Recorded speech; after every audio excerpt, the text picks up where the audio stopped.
एक युद्ध से उपजा संत, सोचिए एक सम्राट जिसने लगभग पूरा भारत जीत लिया और फिर एक दिन सब कुछ त्याग कर खुद साधु जैसा जीवन जीने लगा। महलों की जगह मठ, तलवार की जगह धम्म। ये कोई साधारण राजा नहीं था, ये था सम्राट अशोक। चलिए चलते हैं उसकी उस यात्रा पर जहां क्रूरता से करुणा तक का रास्ता तय हुआ। बहुत समय पहले की बात है।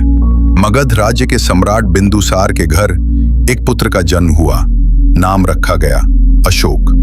मां धर्मा एक साधारण लेकिन गुणी महिला थी और अशोक बचपन से ही तेजस्वी था। वो बच्चा जिसे खेलना चाहिए था, वो घुड़सवारी, तलवारबाजी और राजनीति की गहराइयों में डूबा रहता। तक्षशिला, उज्जैन जैसे महत्वपूर्ण क्षेत्रों में शिक्षा प्राप्त की और कहा जाता है कि महान चाणक्य की विचारधारा का भी उस पर गहरा असर पड़ा।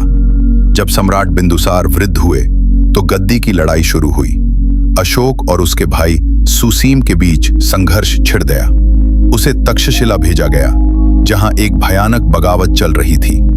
लेकिन आश्चर्य की बात यह थी कि अशोक ने वहां पहुंचते ही विद्रोह को शांत कर दिया, बिना ज्यादा खून बहाए। राजनीति के इस खेल में अशोक ने अपने भाइयों को मात दी। गद्दी के लिए उसने कई भाइयों को मार डाला। एक ऐसा युग था जहां सत्ता के लिए भाई भाई का खून बहा रहे थे और वहीं एक राजकुमार था जो हर चाल, हर युद्ध में निपुण था, अशोक। गद्दी पर बैठने के बाद अशोक ने वो किया जो हर महान सम्राट का सपना होता है, विस्तार। उत्तर भारत से लेकर दक्षिण के सुदूर क्षेत्रों तक मौर्य साम्राज्य फैलने लगा।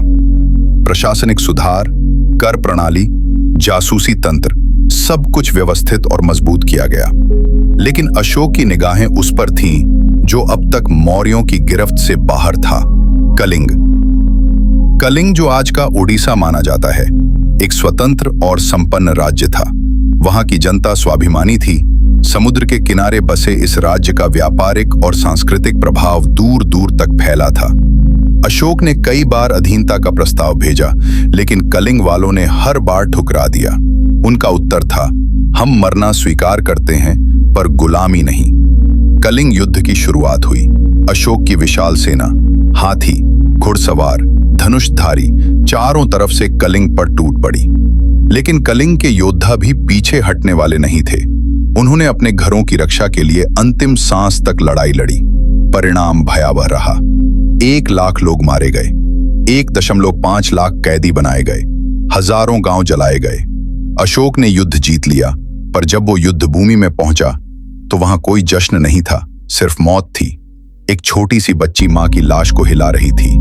उठो मां, राजा आ गए हैं, घर चलो मां। अशोक की आत्मा कांप उठी। ये कैसी जीत थी, कैसी विजय। युद्ध जीतने के बाद भी सम्राट अशोक का मन शांत नहीं था। वो अपने हाथों से हुई तबाही देख रहे थे। लोगों की चीखें, बच्चों की लाशें, स्त्रियों का विलाप, इन सब ने उन्हें भीतर से झकझोर दिया। उसी युद्ध के मैदान में खड़े होकर अशोक ने खुद से पूछा, क्या ये है मेरी जीत? जिस सम्राट को लोग भगवान समझते थे, वो आज खुद को शैतान लग रहा था। इस मांस के ढेर पर खड़ा होकर मैं खुद को सम्राट कहूं? क्या कोई ऐसा मार्ग है जो मनुष्य को अपने ही अंदर की हिंसा से मुक्ति दिला सके? वो मानसिक रूप से टूट गया। विजेता बनकर भी वो खुद को अपराधी समझने लगा। अब अशोक ने महलों में रहना बंद कर दिया। वो अपने आप में गुम रहने लगा। सोचता रहता, क्या मुझे हजारों निर्दोषों की हत्या का अधिकार था? वो अब तलवार की चमक नहीं, आत्मा की शांति ढूंढ रहा था। यही था उसका आंतरिक युद्ध, जो कलिंग युद्ध से भी बड़ा था। उसने दरबार जाना छोड़ दिया। दिन रात अकेले बैठा सोचता रहा, क्या मैं सम्राट कहलाने लायक हूं? खुशियों के सारे रंग जैसे मुरझा गए थे। उसके महल अब उसे जेल जैसे लगते थे। इसी मानसिक तूफान के बीच उसकी मुलाकात हुई उपगुप्त नामक एक बौद्ध भिक्षु से। अ सिविलाइज्ड पे अशोक से कहा, राजन, जिस युद्ध में हजारों प्राणियों की हत्या हो जाए, वह कोई सच्ची विजय नहीं। सच्चा विजेता वह है जो अपने अंदर के क्रोध, अहंकार और लोभ को जीत ले। यहां न तलवार की जरूरत है, न लहू बहता है, फिर भी विजय होती है, आत्मा की विजय। उन्होंने अशोक को धम्म की ओर चलने की प्रेरणा दी, यानी अहिंसा, करुणा और संयम का रास्ता। उन्होंने अशोक को बताया, सच्ची विजय दूसरों को जीतने में नहीं, बल्कि स्वयं को जीतने में है। उपगुप्त ने कहा, जो दूसरों के दुख को महसूस करे वही सच्चा सम्राट होता है। अहिंसा परमो धर्म, हिंसा का त्याग करना और सभी जीवों के प्रति दया रखना, करुणा और मैत्री, हर प्राणी से प्रेम करना और सभी भेदभाव को मिटा देना। शील, राजा हो या सामान्य व्यक्ति, सभी को आचरण शुद्ध रखना चाहिए। प्रज्ञा अंधविश्वास नहीं, विवेक और बुद्धि से जीवन जीना। सम्यक दृष्टि, चीजों को जैसे हैं वैसे देखना, न क्रोध से न लोभ से। उपगुप्त के ज्ञान ने अशोक को अंदर तक छू लिया। उन्होंने गुप्त रूप से धम्म को अपनाना शुरू किया। भिक्षुओं से मिलना, धम्म ग्रंथ पढ़ना, ध्यान करना।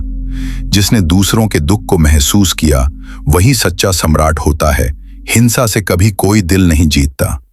अशोक ने तब भगवान बुद्ध के उपदेशों को पढ़ना शुरू किया। अहिंसा परमो धर्म, दूसरों के लिए वैसा ही सोचो जैसा तुम अपने लिए चाहते हो।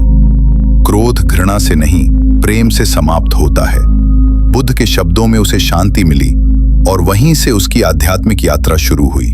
अशोक ने फिर कभी युद्ध नहीं किया। उसने धर्म और शांति का रास्ता अपनाया। कुछ ही वर्षों में अशोक पूरी तरह से बौद्ध हो गए। उन्होंने सार्वजनिक रूप से बौद्ध धर्म अपनाया।